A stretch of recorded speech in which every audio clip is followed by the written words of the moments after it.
यमुना तट के आसपास के क्षेत्र में बाढ़ की स्थिति से निपटने के लिए हमेशा प्रशासन सजग रहता है। अब की बार भी यमुना के आसपास के इलाके में प्रशासन द्वारा बड़ी मात्रा में तटबंध लगाए जा रहे हैं और पत्थर डालकर यमुना में बाढ़ के रोकने के लिए इंतजाम किए गए हैं। ऐसे ही यमुना के आसपास जो प्रशासनिक अधिकारी है वो काफी मात्रा में पत्थर इत्यादि डाल रहे हैं और समय समय पर निरीक्षण भी कर रहे हैं।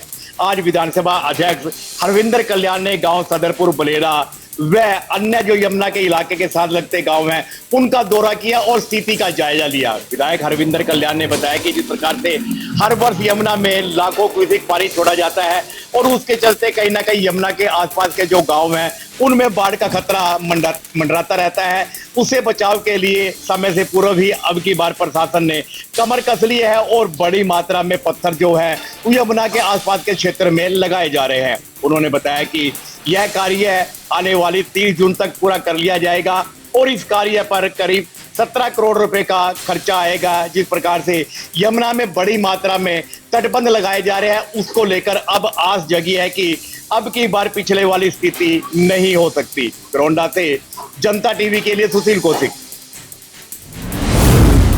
देश के प्रधानमंत्री नरेंद्र मोदी की सरकार के 11 साल पूरे होने पर हरियाणा के मुख्यमंत्री नायब सिंह सैनी ने मंगलवार को पंचकुला में प्रेस कॉन्फ्रेंस की। इस दौरान मुख्यमंत्री के साथ कैबिनेट मंत्री श्याम सिंह राणा, महिपाल ढांडा, कृष्ण बेदी, कृष्णलाल पंवार और विपुल गोयल समेत तमाम नेता मौजूद रहे। इस प्रेस कॉन्फ्रेंस में मुख्यमंत्री नायब सिंह सैनी ने प्रधानमंत्री नरेंद्र मोदी की सरकार की जो उपलब्धियां हैं वो मीडिया के सामने रखी। सीएम ने कहा कि 2014 में जब केंद्र में मोदी की सरकार आई थी तब देश आर्थिक अर्थव्यवस्था के मामले में 11वें नंबर पर था, जो आज 4थे नंबर पर पहुंचा है।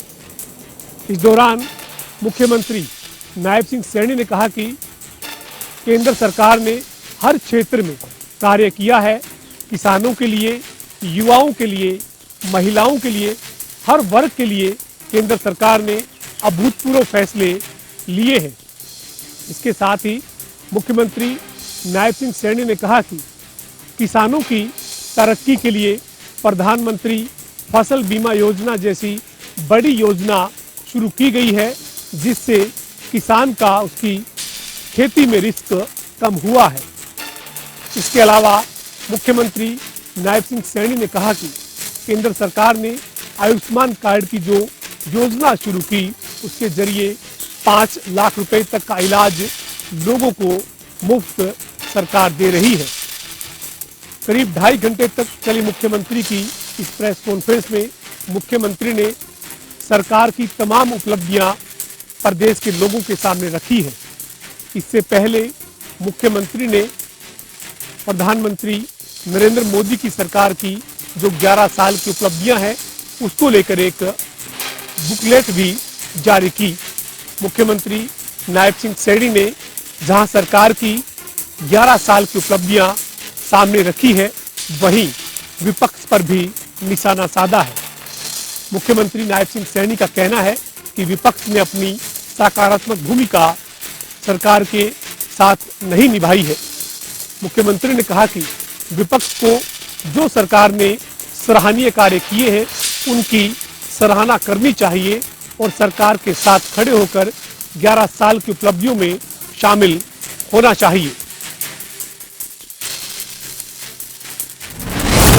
की शादी का न होने का कारण बना पीने का पानी। जी हाँ, घटना की जानकारी के मुताबिक बता दें कि जींद के एक रडाना गांव है, जहां आबादी की बात की जाए तो 8 से 10 हजार के करीब वहां की आबादी है। वहां पर पिछले काफी सालों से पीने का पानी नहीं है और जहां पीने की पानी की बात की जाए तो आमजनों के लिए भी पीने का पानी नहीं है और साथ साथ जो जानवर है उनके लिए भी पीने का पानी नहीं है। और अब हीट वेव के चलते कहीं ना कहीं जो जल स्तर है वो भी काफी नीचे चला गया है और गांव के लोगों ने बताया है कि अब पीने के पानी से इतनी बड़ी नौबत बढ़ चुकी है कि गांव में कोई भी लड़की का जो रिश्ता करने वाले गांव में अब नहीं आते हैं और जब भी वो अगर कोई आता है तो सबसे पहले वो पीने के पानी की ही बात पूछता है। और जब उसको ये पता चलता है कि गांव में पीने का पानी नहीं है तो गांव में कोई भी अपनी लड़की को देने को तैयार नहीं है। और गांव वालों ने अब बताया है कि जिस तरीके से पिछले कई सालों से ये समस्या बन रही है, इस समस्या से प्रशासन को भी अवगत कराया गया है, लेकिन आज तक प्रशासन के द्वारा भी गांव में कोई पीने का ठोस जो समाधान है वो नहीं किया गया है। हालांकि गांव के लोगों ने ये भी बताया है कि पीने के पानी न होने के कारण जो गांव के लोग हैं वो काफी यहाँ से प्लान कर चुके हैं, क्योंकि यहाँ पर पीने के पानी न होने का ना तो यहाँ पर जीवन यापन सही है और ना ही कोई यहाँ पर खेती बाड़ी अच्छी होती है। अब देखने वाली बात होगी कि क्या प्रशासन गांव की इस बड़ी समस्या का समाधान करने के लिए क्या ठोस कदम उठाता है। दिन से जनता टीवी के लिए सुनील कुमार की रिपोर्ट। फरीदाबाद के गौछी गांव में अपनी बेटी का हालचाल लेने के लिए उसके ससुराल आए माता पिता को बेटी के ससुराल पक्ष की तरफ से न सिर्फ पीटा गया बल्कि उनके ऊपर पेचकस से भी हमला किया। और जैसे ही बेटी इसका बीच बचाव करने आई तो बेटी को भी बुरी तरीके से पीटा गया। वहीं इस पूरे मामले की जो है वो कहीं ना कहीं पीड़ित पक्ष की तरफ से पुलिस को शिकायत दे दी है। वही जानकारी देते हुए घायल पिता ने बताया कि वह अपनी बेटी से मिलने के लिए और उसका हालचाल जानने के लिए उसके ससुराल आए थे और उन्होंने पानी भी नहीं पिया था। बस कि इतनी ही देर में जो है वो उसका दामाद और उसके भांजे सहित अन्य घर के 6-7 लोगों ने उन पर घर में जो है वो घुसते ही उनके ऊपर हमला कर दिया और बुरी तरीके से उनके साथ मारपीट की। इतना ही नहीं, जब उनकी बेटी उनको बचाने आई तो उसकी बेटी को भी बुरी तरीके से पीटा। फिलहाल घायल अवस्था में उन्होंने पुलिस को शिकायत दे दी है और कार्रवाई की बात कह रहे हैं। फरीदाबाद से जनता टीवी के लिए मुकेश राजपूत। यमुनानगर की सड़कों और गलियों पर घूम रहे आवारा जानवर लोगों के लिए जी का जंजाल बने हुए हैं। आज 2 भिड़ते हुए सांडों ने एक कार को अपना निशाना बनाया। बताया जा रहा है कि यमुनानगर के पौष क्षेत्र में 2 सांड आपस में लड़ रहे थे और लड़ते लड़ते वह एक गाड़ी के ऊपर चढ़ गए, जिससे लाखों रुपए की गाड़ी का बहुत ज्यादा नुकसान हो गया। गाड़ी का विंड स्क्रीन तो टूटा ही, साथ में बोनट और गाड़ी की विंडो पूरी तरह से क्षतिग्रस्त हो गई। ये पूरा मामला जो है सीसी कैमरे में कैद हो गया। जब तक मालिक गाड़ी के वहां पहुंचते हैं तब तक सांड लड़ते हुए आगे निकल जाते हैं। गिनीमत जा रही कि गाड़ी के अंदर कोई भी नहीं था। अगर गाड़ी के अंदर कोई होता तो बड़ा हादसा हो सकता था।